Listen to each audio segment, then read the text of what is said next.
Hello guys, welcome to my channel. இன்றைக்கி நாங்கள் சமைச்சர் கல்வி 7th standard term 1 chapter 1 exercise 1.1ஓட 6th சம் பார்க்க போகிறோம்.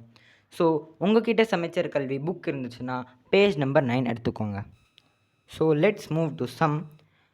6th சம் என்ன கேட்டிருக்காங்கன்னா, R 11 + 7 + 10 and 11 + 7 + 10 equal mention the property அப்படின்னு கேட்டிருக்காங்க.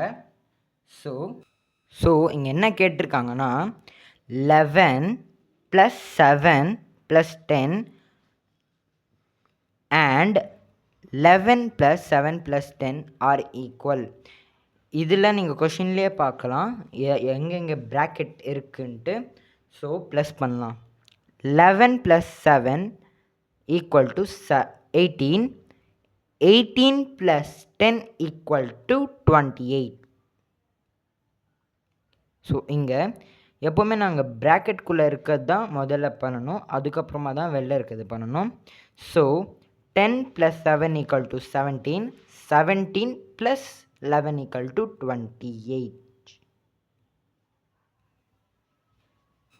ஸோ ஃப்ரெண்ட்ஸ், உங்ககிட்ட சமைச்சர் கல்வி புக் இருந்துச்சுன்னா நீங்கள் பேஜ் நம்பர் 7 எடுத்துக்கோங்க. ஸோ இங்கே மேலே டயக்ராமில் கொடுத்துருப்பாங்க, we reach the same number -18 in both case. அப்படின்னா இங்கே 2 வாட்டி இந்த குரூப்பிங் பண்ணுறாங்க, ஆனாலும் -18 கிடைக்குது. குரூப்பிங்னா முதல்ல இதுக்கும் இதுக்கும் பண்ணுவாங்க, அப்புறமா இதுக்கும் பண்ணுவாங்க ப்ராக்கெட் போட்டு. ஸோ காமிக்கிறேன், இதுக்கும் பண்ணுவாங்க, அதுக்கப்புறமா இதுக்கும் பண்ணுவாங்க, நான் கொஷினில் பார்த்த மாதிரியே. ஆனால் ரெண்டுக்குமே ஆன்சர் -18 வருது ஃப்ரெண்ட்ஸ்.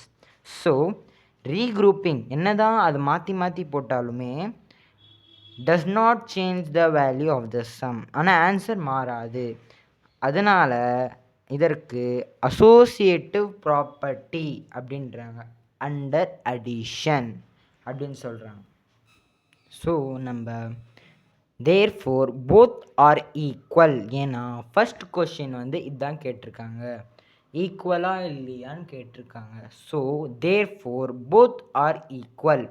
செகண்ட் என்ன ப்ராப்பர்ட்டின்னு கேட்டிருக்கிறதுனால hence this is associative property. Hence proved. அவ்வளோதான் இந்த sum. So for more videos, subscribe our channel. Thanks for watching.